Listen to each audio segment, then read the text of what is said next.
Hello friends, welcome to your channel Raghav Gyan Sagar. आज हम सामान्य ज्ञान के जो प्रश्न लेकर के आए हैं उसका टॉपिक है भारतीय संस्कृति। भारत की संस्कृति से बहुत सारे प्रश्न विभिन्न कॉम्पिटिटिव एग्जाम्स में पूछे जाते हैं, तो आइए हम आज इसी को कवर करेंगे जो आपके लिए आपके कॉम्पिटिटिव एग्जाम में आपको बहुत हेल्प करेगी। क्वेश्चन नंबर 1, ठुमरी गायिका गिरिजा देवी निम्नलिखित में से किस घराने से संबंधित है? ए बनारस घराना, बी आगरा घराना, सी किराना घराना, डी लखनऊ घराना। तो इसका सही आंसर है बनारस घराना। ऑप्शन नंबर ए सही है। ये बनारस घराने से ताल्लुक़ रखती हैं। शास्त्रीय और सुगम शास्त्रीय संगीत प्रस्तुत करती हैं। ठुमरी की लोकप्रियता इन्होंने काफ़ी बढ़ाई है। अगला प्रश्न है, हुमा का झुका हुआ मंदिर किस हिंदू देवता को समर्पित है? ए शिव, बी राम, सी हनुमान और डी कृष्ण। का सही आंसर है भगवान शिव। ऑप्शन नंबर ए सही है। यह दुनिया का एकमात्र झुका हुआ मंदिर है और भारत में अपनी तरह का एकमात्र मंदिर है। यह ओडिशा के हुमा गांव में स्थित है और भगवान शिव को समर्पित है। निम्नलिखित में से किसमें दार्शनिक और आध्यात्मिक विचार निहित हैं? ए विनय पिटक, बी शुद्ध पिटक, सी अभिधम्म पिटक और डी उपरोक्त में से कोई नहीं। तो इसका सही आंसर है अभिधम्म पिटक। ऑप्शन नंबर सी सही है। अभिधम्म पिटक थेरवाद बौद्धिक परंपरा में प्रामाणिक ग्रंथों का संग्रह है। विनय पिटक और शुद्ध पिटक के साथ मिलकर यह त्रिपिटक है। इसमें मानसिक और शारीरिक प्रक्रियाओं को नियंत्रित करने वाले बुनियादी प्राकृतिक सिद्धांतों का विस्तृत विश्लेषण है। अगला प्रश्न है, निम्नलिखित में से कौन सा युग्म सही सुमेलित नहीं है? तो इसमें अलग अलग कंट्रीज और उनके जो राष्ट्रीय खेल हैं उसको दिया गया है। USA baseball, Pakistan field hockey, चीन टेबल टेनिस और लास्ट में है सभी सही हैं। तो इसका जो सही आंसर है वो है यूएसए बेसबॉल। ऐसा है कि पाकिस्तान का राष्ट्रीय खेल वास्तव में फील्ड हॉकी है, चीन का टेबल टेनिस है, लेकिन यूएसए की जो जोड़ी है वो मेल नहीं खाती है। कहा जाता है कि यूएसए को का आधिकारिक खेल ये नहीं है, लेकिन अक्सर जोड़ा जाता है यूएसए से बेसबॉल को, लेकिन उसका ये आधिकारिक ऑफिशियल नेशनल स्पोर्ट में नहीं आता है, राष्ट्रीय खेल में। तो नेक्स्ट क्वेश्चन पर आते हैं। निम्नलिखित में से कौन सा स्थान जैन मंदिर से संबंधित नहीं है? ए श्रवणबेलगोला, बी पालिताना, सी खंडगिरी, डी रत्नागिरी। तो इसका सही आंसर है रत्नागिरी। ऑप्शन नंबर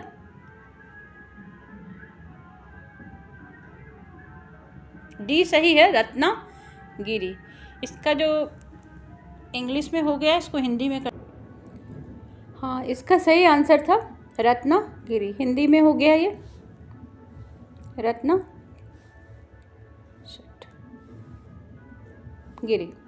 रत्नागिरी पश्चिमी भारत के महाराष्ट्र में एक बंदरगाह शहर है और यह अरब सागर के किनारे स्थित है। रत्नादुर्ग किले में भगवती मंदिर और एक लाइट हाउस है। यह जैन मंदिरों से जुड़ा हुआ नहीं है। भारत में निम्नलिखित में से किस मंदिर को यूरोपीय लोगों द्वारा ब्लैक पैगोडा कहा जाता था? Black pagoda.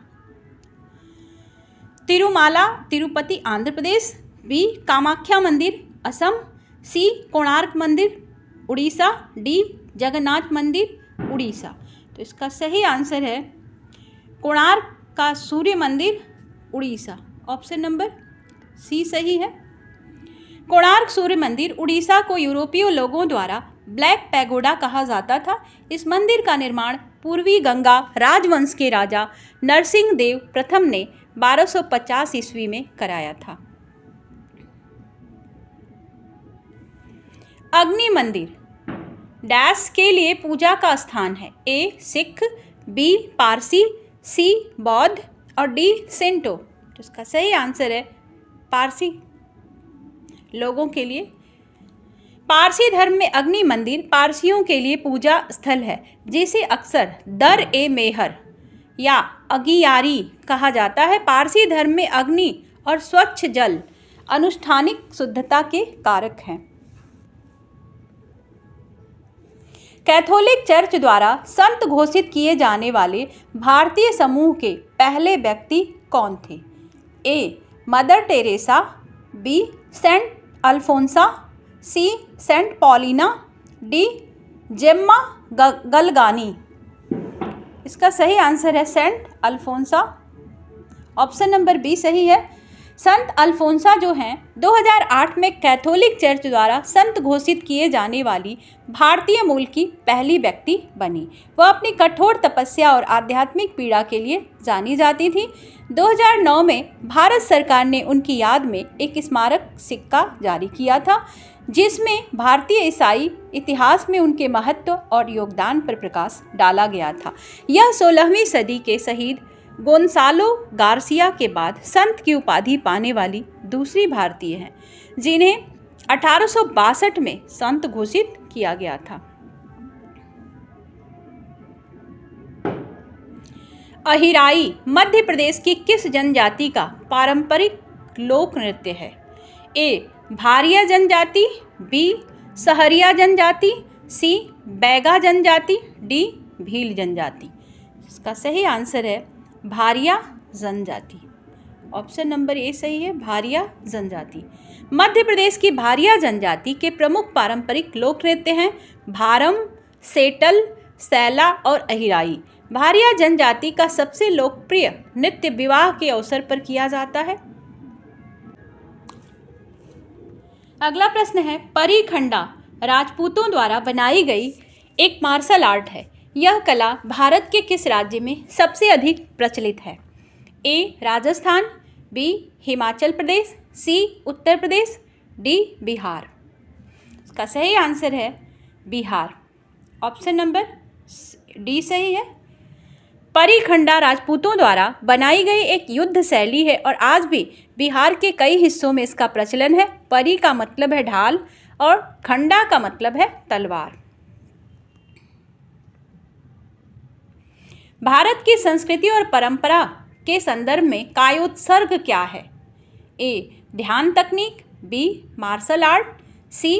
बौद्ध त्योहार, डी. भारत में मंदिर वास्तुकला की शैली। इसका सही आंसर है ध्यान की तकनीक है। ऑप्शन नंबर ए सही है। और कायोत्सर्ग एक यौगिक आसन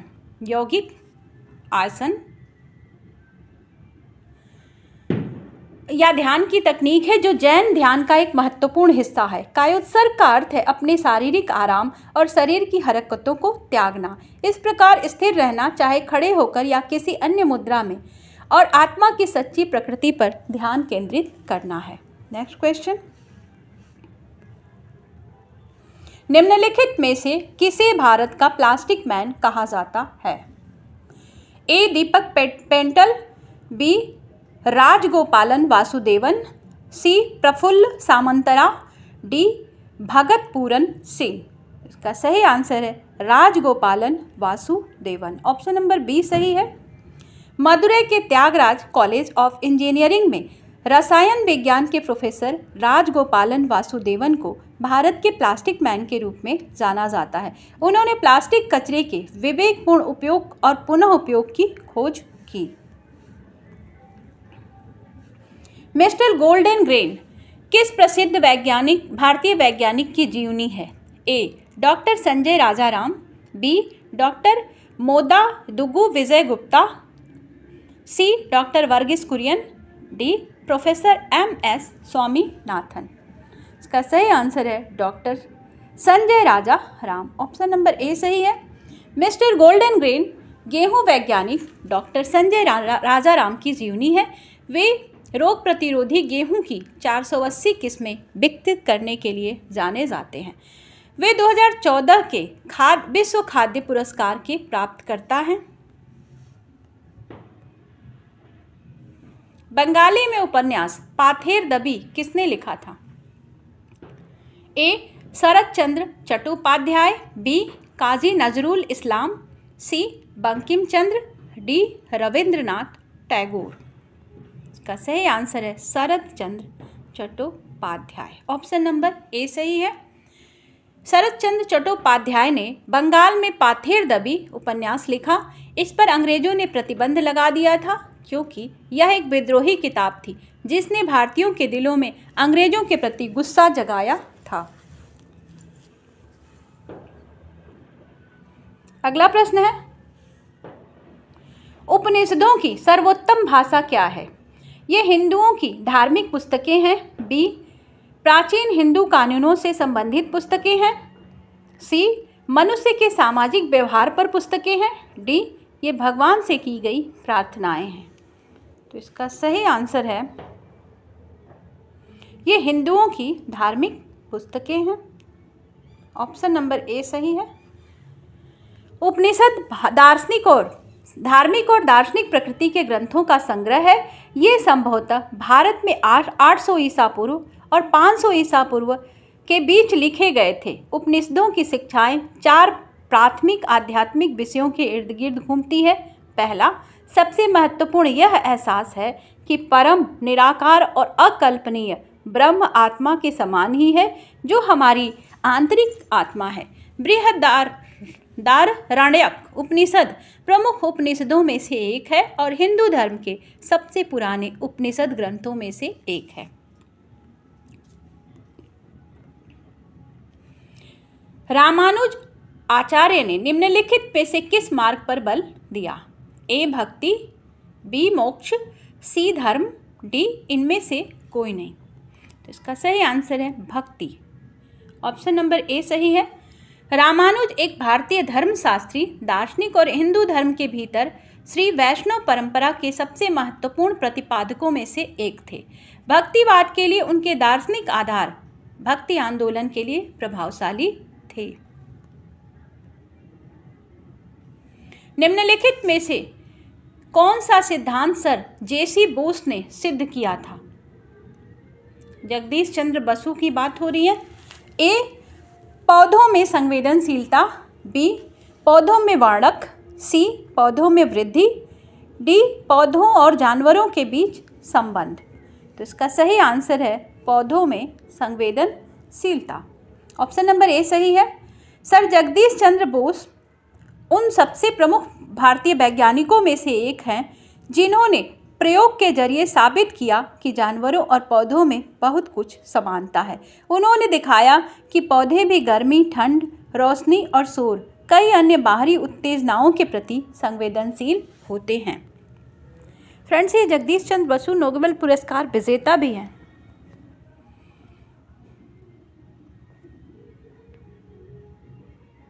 अगला प्रश्न है, मंदिर वास्तुकला की नागर शैली निम्नलिखित में से किससे संबंधित है? फ्रेंड्स, वीडियो अगर आपको पसंद आ रही हो तो लाइक, शेयर, सब्सक्राइब जरूर करें। ऑप्शंस है ए, उत्तर भारत, बी, दक्षिण भारत, सी, पूर्वी भारत और डी है उपरोक्त में से कोई नहीं। तो इसका सही आंसर है उत्तर भारत। ऑप्शन नंबर ए सही है। नागर मंदिर वास्तुकला की वह शैली है जो उत्तर भारत में लोकप्रिय हुई। यहाँ एक पत्थर के चबूतरे पर एक पूरा मंदिर बनाना आम बात है, जिसके ऊपर जाने के लिए सीढ़ियाँ बनी होती हैं। शुरुआती मंदिरों में सिर्फ शिखर या टावर होता था, लेकिन बाद के समय में कई शिखर बन गए। फ्रेंड्स, वीडियो अगर आपको पसंद आ रही हो तो एक बार फिर कहूँगी कि लाइक और शेयर करें।